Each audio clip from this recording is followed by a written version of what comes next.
¿Qué tal amigos? ¿Cómo están? Bienvenidos. Esto es Expediente Odebrecht, como siempre a través de Congreso Televisión. Sin duda, Lavallato es una importante investigación que se viene desarrollando en todo el mundo y por supuesto también aquí en el Congreso de la República a través de la denominada Comisión Lavallato que preside la legisladora Rosa María Bartra. Precisamente la semana que pasó, esta comisión tuvo una agenda bastante recargada, pues recibió la visita de la doctora Julia Príncipe, quien aportó importante información sobre su abrupta salida como jefa de la defensa jurídica del Estado peruano.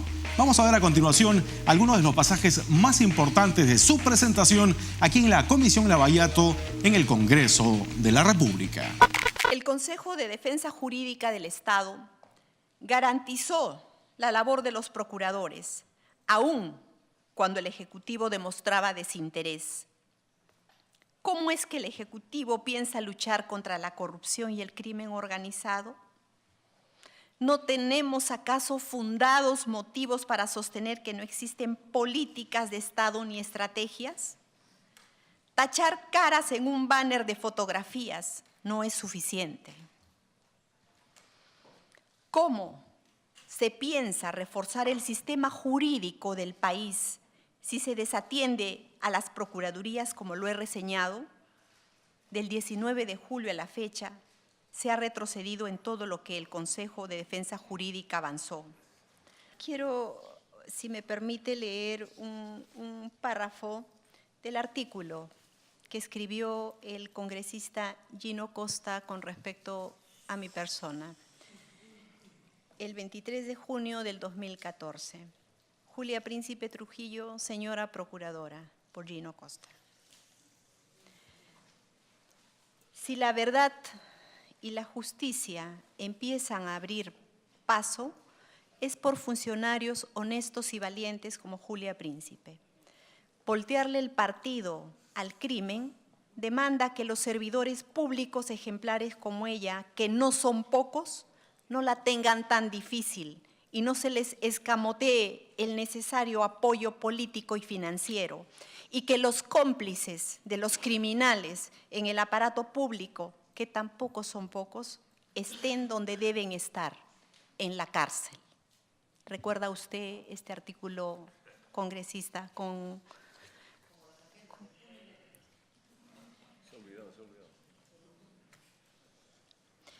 respecto… Me ha hecho una pregunta y le respondo que sí.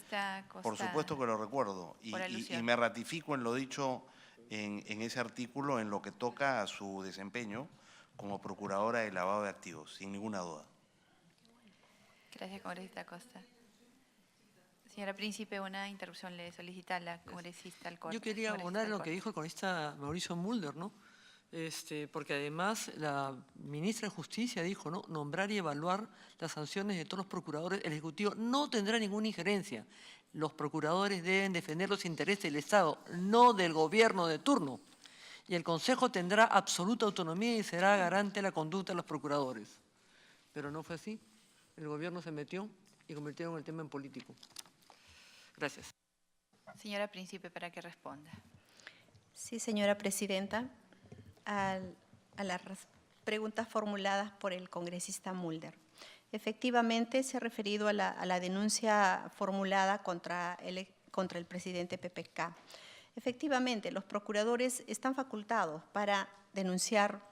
Cuando inicié mi exposición lo dije claramente, eso lo dispone el decreto legislativo 1068. Recordemos que el caso Ecoteva fue impulsado por la Procuraduría de Lavado de Activos. Nosotros solicitamos en un primer momento, frente a la inacción del Ministerio Público, porque las denuncias periodísticas creo que ya habían transcurrido 2 semanas y el Ministerio Público no respondía, solicitamos que inicie actos de investigación al respecto y posteriormente, una vez abierta la investigación, impulsamos y denunciamos, interpusimos quejas de derecho para que toda la población, la ciudadanía, ahora sabe en qué se encuentra y en qué etapa se encuentra este proceso. Y con respecto a la denuncia formulada al presidente Pedro Pablo Kuczynski. Efectivamente, a través de la presidencia, el señor congresista Gino Costa trata de desmerecer el pedido formulado por la procuradora. Sin embargo, aquí tenemos la copia del escrito presentado por la procuradora. Si usted me permite, voy a leer un pequeño párrafo. Solicito se eleve la carpeta fiscal a la Fiscalía Superior que resulte competente a efectos de que declare la nulidad de dicha decisión y disponga que el fiscal provincial a cargo emita nuevo pronunciamiento, disponiendo la remisión de todos los actuados a la segunda Fiscalía Supraprovincial Corporativa especializada en delitos de lavado de activos y pérdida de dominio, cuarto despacho, para que se pronuncie conforme a sus atribuciones con todos los hechos relacionados a las transferencias reportadas por el Banco de Crédito del Perú, BCP, esto es, a la presunta transferencia, depósito, de $250,000 que TRG Allocational Offshore Ltd, ubicada en Islas Gran Caimán, le habría efectuado al actual presidente de la República en plena campaña electoral. Y B, las presuntas transferencias, depósitos, que a la empresa Odebrecht Latinvest Perú efectuó a las empresas Latin American Enterprise y First Capital. Si es que la doctora Julia Príncipe considera que el presidente Pedro Pablo Kuczynski y la ministra de Justicia Marisol Perestello han utilizado su imagen y trayectoria profesional para hacer creer a la población que con su presencia se iba a garantizar la autonomía funcional de los procuradores públicos, siendo eso un tema para la prensa, pero no que lo habían tomado, digamos, como algo cierto. Si al haberla destituido el nuevo procurador ad hoc anticorrupción para el caso Odebrecht y demás empresas brasileras ha sido designado directamente por la ministra de Justicia y el presidente de la República, y si considera que esta ha sido la real intención del presidente y de la ministra, es decir, sacar a la procuradora Ampuero, el procurador anticorrupción, para poner al nuevo procurador, para defender finalmente, o para no defender, sino más bien para no abocarse, para no seguir investigando estos hechos, que a pedido del congresista Gino Costa, usted lo acaba de decir, de que hay, sí, indicios claros de que ha habido transferencias de la empresa Odebrecht a empresas relacionadas con el presidente Pedro Pablo Kuczynski, y que parecería que eso ha sido en todo caso el motivo por el cual mostró la incomunidad tanto el presidente como el premier. Y acá otra pregunta: si es cierto que la ministra Marisol Perestello fue en múltiples oportunidades a buscarla para decirle de parte, y esto es grave, de parte del presidente, de parte del premier, hacia llegar su malestar por las investigaciones que está haciendo la procuradora. Y no nos causa extrañeza, porque en todo caso no sería la primera vez, porque recordemos también que el ministro Thorn, a pedido del presidente, fue llevando un mensaje al Contralor. Le fue a decir de que finalmente, si es que ya no se sigue o el informe sale favorable, el presupuesto estaba. O sea, los ministros ahora son mandaderos del premier y del presidente. Por lo menos se ve en el caso del ministro Thorn, que fue ahí están las grabaciones que se hicieron en su momento del Contralor, y ahora por aseveración de la doctora Julia Príncipe. Y si le voy a creer, pongo en disyuntiva, creer a la doctora Julia Príncipe y a la ministra, bueno, yo creo que la ministra por lo menos ha mentido claramente al país, y bueno, ya no se le puede creer pues al final de cuentas. También, según la ministra de Justicia Marisol Perestello, la acción de la procuradora Catherine Ampuero perjudicaba el propósito previsto en el decreto de urgencia 003-2017, que buscaba asegurar el pago efectivo de la reparación civil que corresponde al Estado. Si considera que en efecto la acción de la procuradora Catherine Ampuero perjudicó el propósito del referido decreto de urgencia 03-2017, y acá una acotación: en los objetivos del decreto de urgencia 003, en ningún momento dice o manifiesta que se busca que las empresas corruptas salgan del país. ¿Dónde dice? Acá lo tengo el decreto de urgencia. ¿Dónde dice que son los objetivos? No dice. Sin embargo, para querer ya maquillar el tema, luego sale la ministra a decir que el objetivo del gobierno es que las empresas corruptas se vayan del país, cuando incluso el primero o el presidente en su momento dijeron que de repente no habría problemas en que sigan trabajando. Eso lo dijeron públicamente. Entonces, ¿de dónde saca la ministra que el decreto de urgencia 003 tiene esa finalidad? Yo creo, Presidenta, quiero terminar con esta última pregunta. La medida solicitada por la abogada Ampuero, que es contraria a los fines del decreto de urgencia, según la ministra, obliga al Estado a mantener a Odebrecht un año más en el proyecto, dice, poniendo en peligro 18,000 puestos de trabajo en Olmos. La pregunta es, si es que la doctora Julia Príncipe considera que esos 18,000 puestos de trabajo están, digamos, en riesgo de perderse. ¿Por qué pregunto esto? Porque Odebrecht, la irrigación que está en plena ejecución, ¿es rentable o no es rentable? Si es rentable, entonces, ¿por qué esta empresa, al seguir operando un año, se pone en riesgo esos 18,000 puestos de trabajo? Al contrario, yo creo que Odebrecht más bien va a querer quedarse siguiendo operando.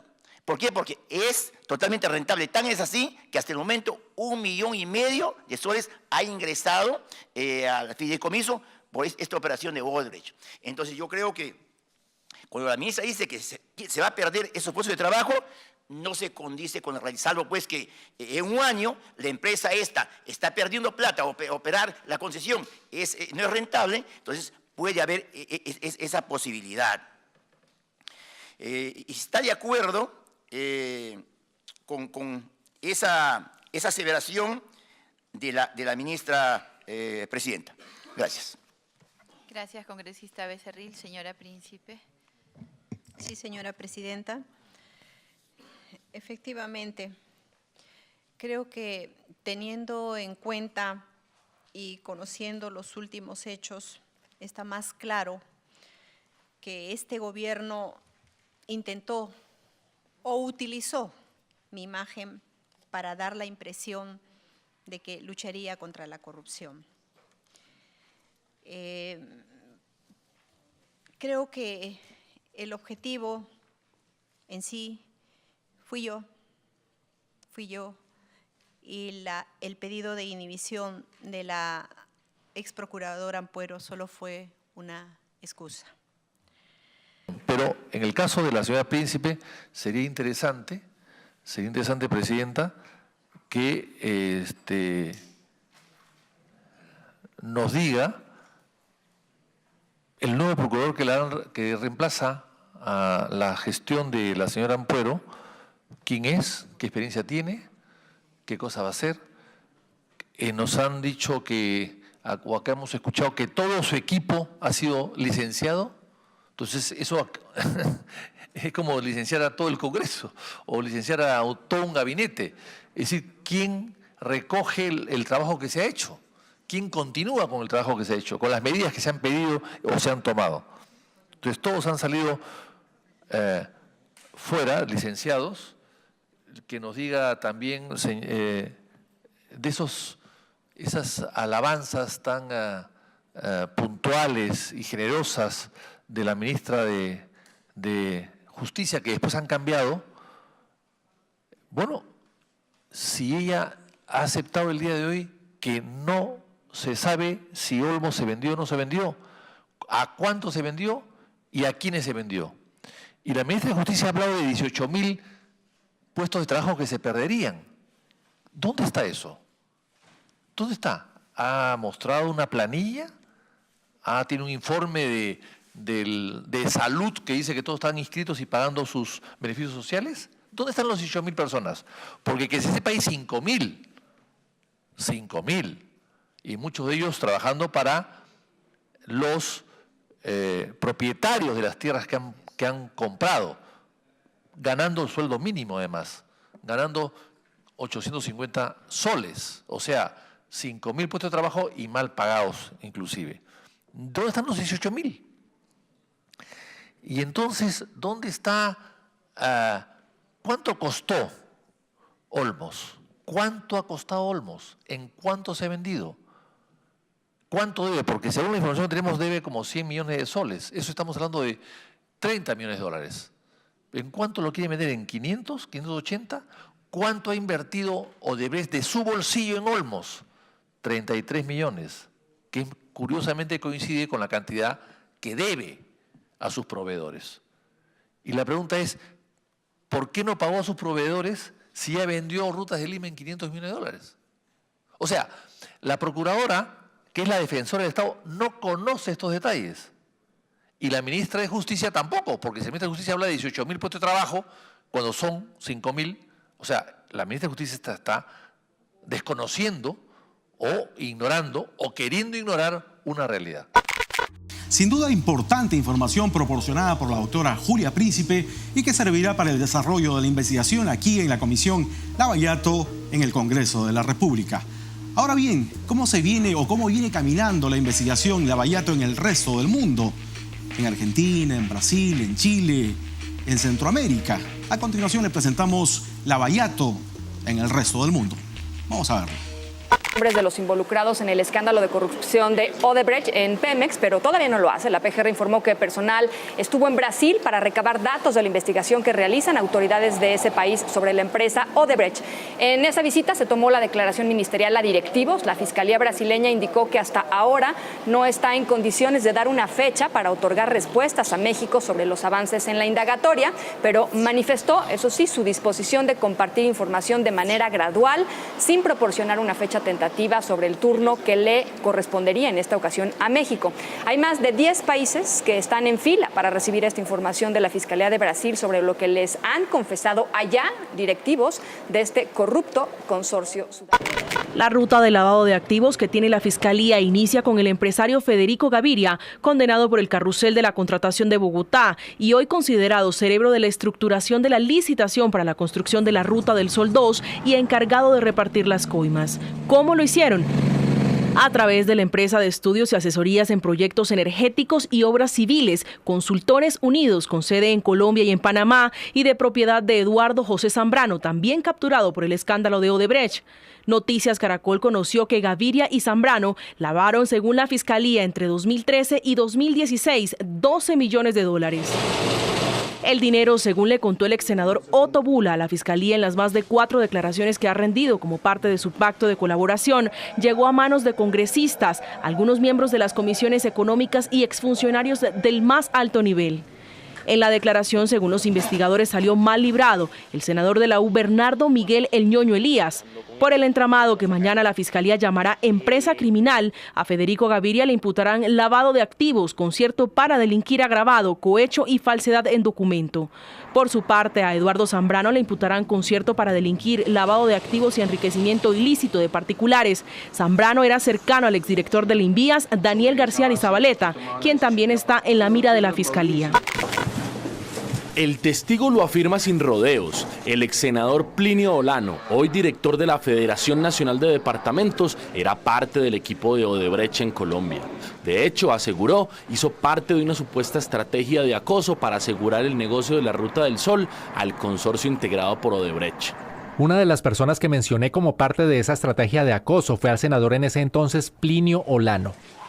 Gabriel García relató que tuvo en 2009 un encontrón muy fuerte con Plinio Olano, quien entonces hacía parte de la Comisión Sexta del Senado que se encarga de los temas de obras públicas y transporte. Según dijo, Olano le reclamó en el Congreso por irregularidades en la licitación de la Ruta del Sol. Fue muy grosero, insistió García. Al día siguiente fui a comunicárselo al ministro Andrés Uriel Gallego y yo le comenté lo sucedido y el ministro me dijo que era precisamente Plinio Olano quien menos podría quejarse de la situación del sector, porque era el congresista literalmente que más pedía y que más cuotas burocráticas tenía en el sector. El ventilador de García Morales arreció. Contó que Luis Bueno, director de Odebrecht en Colombia, le confirmó que Olano, además de parlamentario, era de las entrañas de la multinacional del soborno. Luis Bueno me manifestó que Plinio Olano era parte del equipo de ellos, Odebrecht, y que él se encargaría de neutralizarlo. A la pregunta mía a Luis Bueno de que si Plinio Olano se estaba beneficiando de Odebrecht, él me respondió que sí. Me dijo, tranquilo, yo me encargo de eso. Después de esa reunión, más nunca volví a saber de Plinio Olano. Gabriel García sostuvo que esa reunión clandestina con el director de Odebrecht en Colombia se dio en el apartamento del empresario Juan Manuel Barraza, socio y amigo del ex viceministro que recibió una coima de 6,5 millones de dólares. Barraza fue llamado a entrevista por la Fiscalía. Fueron las declaraciones de García Morales el soporte de la Fiscalía para pedirle a la Corte Suprema de Justicia que investigue a Olano en este caso. Este noticiero buscó al excongresista, pero no quiso pronunciarse hasta tanto rinda sus explicaciones en la Corte. Según Gabriel García, en el primer semestre de 2009, Rafael Nieto lo invitó a una reunión a su apartamento, ubicado en el exclusivo sector del Virrey en Bogotá. El objetivo de Nieto, aseguró García, era presentarle al viceministro inversionistas interesados en participar en proyectos de concesiones y obras públicas. Funcionarios de Odebrecht estuvieron en ese encuentro. Como lo manifesté en el interrogatorio, consideré inapropiada la reunión en ese momento y a pesar de la insistencia de Rafael Nieto de concretar otras reuniones, logré evitarlas. Y, seguidamente, señaló el testigo. Tiempo más tarde, luego de la licitación, supe que el señor Nieto había abordado al señor Luis Bueno, quien me contó que Nieto le había reclamado por su apoyo en la gestión, a lo que Bueno me dijo que respondió, ya estoy en contacto y hablando con la persona indicada. Asumo que la persona indicada era yo. Es decir, según García Morales, el ex viceministro Nieto intentó reclamar ante Odebrecht algún crédito por su gestión. Pero Nieto niega eso con vehemencia. Dice que solo se vio con García Morales una vez, en julio de 2009, que jamás volvió a tener contacto con él y que lo que quería era estructurar una propuesta con Odebrecht para licitar que finalmente no cuajó. Yo ya conté que organicé una reunión entre Gabriel García y gente de Odebrecht.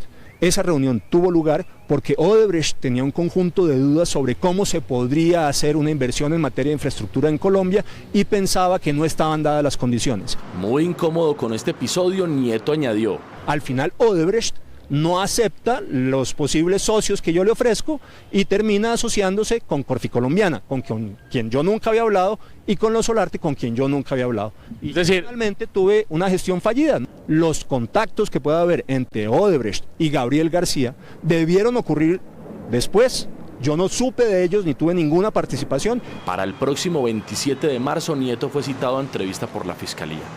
El testigo indicó que Mateo Restrepo tuvo que ver en la destitución del anterior director del Instituto Nacional de Concesiones, Álvaro José Soto, quien fue removido de su cargo en septiembre de 2009 al trascender unas comprometedoras grabaciones de subalternos suyos en relación con un contrato por 1,3 billones de pesos. Conflicto de intereses en Ruta del Sol camuflado.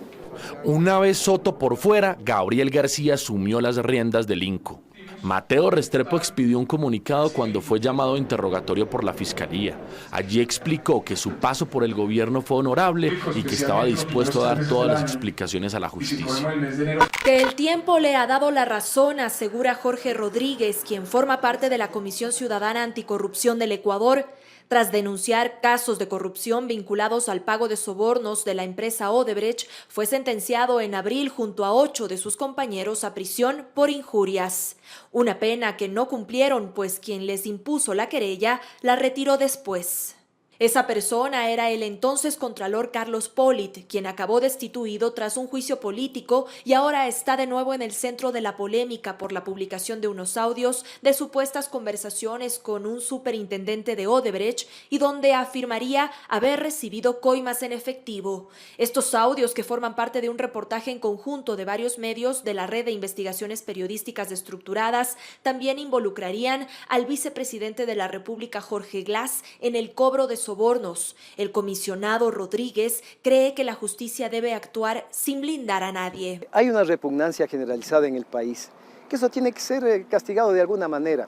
Yo creo que hay la obligación al presidente de la República que se defina. Él tiene que definirse, o está con la ética en el Estado, o está con esa banda de sinvergüenzas que se encuentran a su alrededor. El excontralor Carlos Polit se encuentra en Estados Unidos desde mayo pasado. Fue destituido en ausencia y no ha vuelto al Ecuador para cooperar con las investigaciones. Su abogado insiste en que los audios han sido manipulados y que se están usando únicamente en contra de su defendido. ¿Cómo puede ser posible que se le dé el 100% de aceptación a ese tipo de grabaciones. Peor aún, si es que están recortadas, como en efecto están, ¿no es cierto?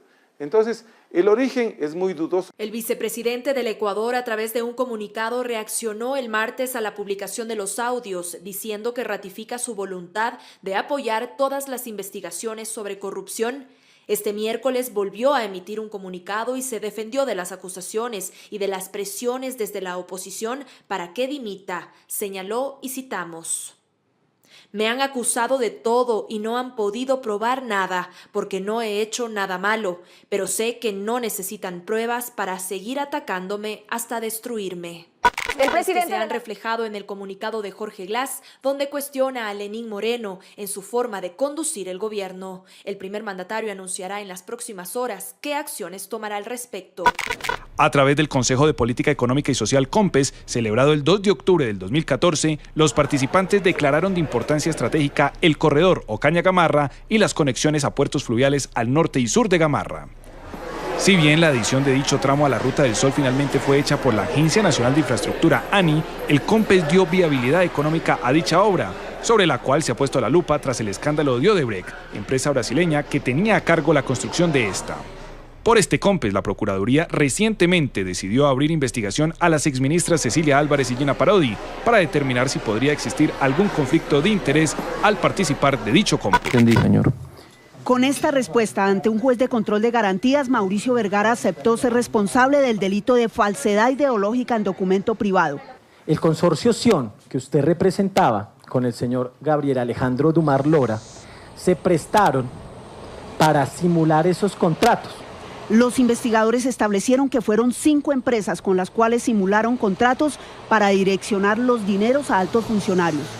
Aunque eran materialmente auténticos, como se lo manifesté, tanto las actas como las facturas, su contenido no era verídico. Mauricio Vergara entre 2012 y 2014 firmó 4 contratos ficticios con el Estado que suman 8.000 millones de pesos. Y usted firmó 3 facturas por un valor aproximado de 8.000 millones de pesos.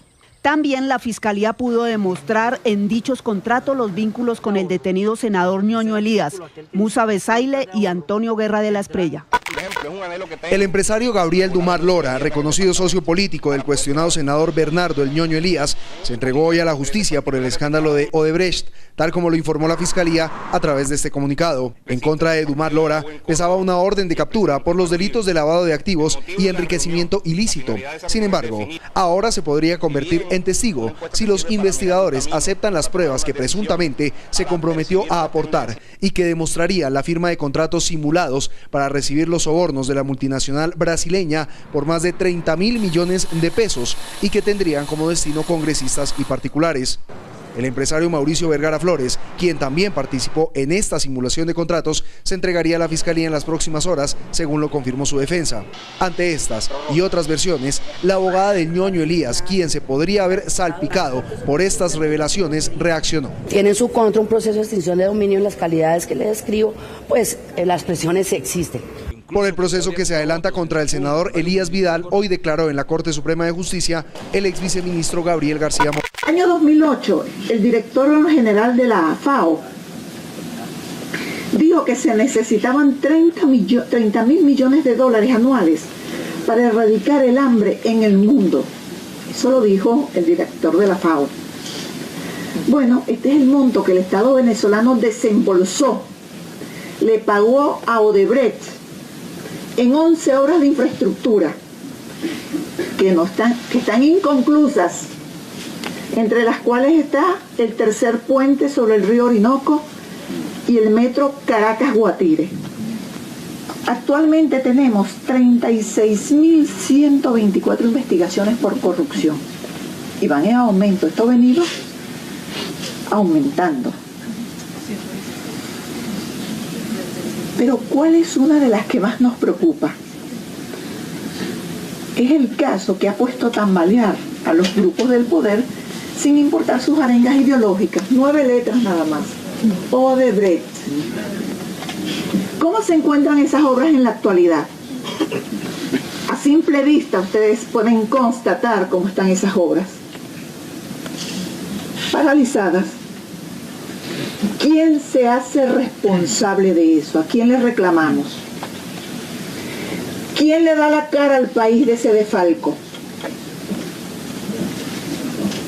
Bueno, se lo están haciendo, impidiendo que el Ministerio Público pueda recabar evidencias, que investigue sobre un hecho de corrupción que no solamente ha impactado en Venezuela, sino en toda la región.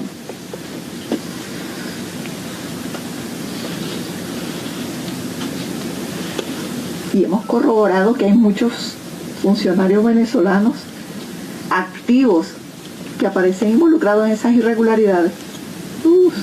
Muchos. Bien, y con nuestro resumen internacional ponemos punto final a la presente emisión de Expediente Odebrecht, como siempre, a través de Congreso Televisión.